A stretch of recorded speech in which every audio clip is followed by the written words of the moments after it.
Bharatiya Janata party Mancherial జిల్లా అధ్యక్షులు వీరబెల్లి రఘునాథ్ గారి మీద ప్రభుత్వ మాజీ విప్ చెన్నూరు మాజీ ఎమ్మెల్యే నల్లాల ఊదెలు గారు మరియు దుర్గం నరేష్ గారు చేసినటువంటి వ్యాఖ్యలను తెలంగాణలో ఉన్నటువంటి మంచిర్యాల జిల్లా భారతీయ జనతా పార్టీ తీవ్రంగా ఖండిస్తూ ఉంది. ఏదైతే ఓదన్న మా రఘునాథ్ గారు ఏం మాట్లాడారంటే, కేవలం ఒకే కుటుంబం పెద్దపల్లి పార్లమెంటులో గడ్డం వివేక్ గారి కుటుంబమే ఇక్కడ రాజ్యం వెళ్తా ఉన్నది. అర్హులైనటువంటి దళితులు ఉన్నారు. ఇంకా పెద్దపల్లి పార్లమెంట్లో పెర్క శ్యామ్ అనే వ్యక్తి, ఆయనకు అవకాశం రావద్దా అని ప్రశ్నించిండు రఘునాథ్ గారు. అదేవిధంగా ఊట్ల వరప్రసాద్ ఉన్నారు, అదేవిధంగా ఓదన్న మీరు కూడా ఉన్నారు. మీలాంటి వ్యక్తులకు అవకాశం రావాలనే ఇవాళ రఘునాథ్ గారు మాట్లాడుతూ ఉంటే దాన్ని మీరు ప్రశ్నించడం చాలా సిగ్గుచేటని చెప్పి నేను ఈ సందర్భంగా తెలియజేస్తా ఉన్నాను. అదేవిధంగా ఏదైతే వివేక్ వెంకటస్వామి గారికి టికెట్ ఇచ్చినప్పుడు రఘునాథ్ గారు మాట్లాడలే, వినోద్ గారికి టికెట్ ఇచ్చినప్పుడు రఘునాథ్ గారు మాట్లాడలే. ఎవరికి గడ్డం వంశీకృష్ణకు టికెట్ ఇచ్చినప్పుడే వారు బయటకు వచ్చి ప్రజా గొంతుకగా, దళితుల గొంతుకగా వారు ప్రశ్నించిండ్రు. ఎందుకంటే ఇవాళ డబ్బు సంచులను పట్టుకొని వచ్చి ఇక్కడ ఉన్నటువంటి నాయకులకు కానీ ఎమ్మెల్యేలకు కానీ డబ్బులను ఎరేసి ఇవాళ ఆ కుటుంబం ఇక్కడ రాజకీయం చేస్తూ ఉంది. దాన్ని ప్రశ్నించిండ్రు రఘునాథ్ వీరబెల్లి గారు. ఇదే అంతేకాకుండా ఏదైతే భారతీయ జనతా పార్టీ మీద కూడా మీరు వ్యాఖ్యలు చేశారు, దళితుల వ్యతిరేక పార్టీ అని చెప్పేసి అని వ్యాఖ్యలు చేశారు.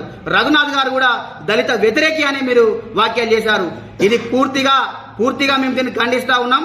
ఖబర్దార్, మీరు నోరు దగ్గర పెట్టుకొని మాట్లాడండి. రఘునాథ్ గారి గురించి మీకేం తెలుసు అండి?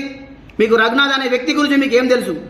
దళిత కుటుంబాలకు ఏమైనా ఆపద వస్తే ఇవాళ అక్కడ వాలి కుటుంబంలో ఉన్నటువంటి ఆపదను తీర్చి వారికి సహాయం చేయగలిగిన వ్యక్తి రఘునాథ్ గారు. రఘునాథ్ గారికి వెంకటస్వామి గారు అంటే అభిమానం ఉన్నది, మాకు కూడా అభిమానం ఉన్నది.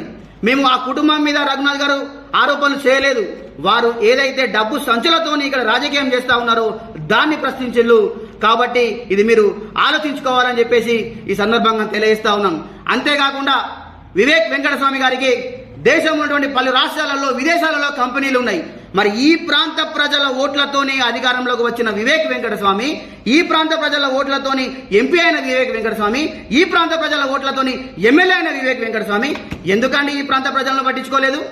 మీరు ప్రశ్నిస్తే వివేక్ వెంకటస్వామిని గారిని ప్రశ్నించాలి, మా రఘునాథ్ గారిని కాదు. ఎంతమంది నిరుద్యోగులకు ఈ ప్రాంతంలో వివేక్ వెంకటస్వామి గారు ఉద్యోగాలు కల్పించిందండి?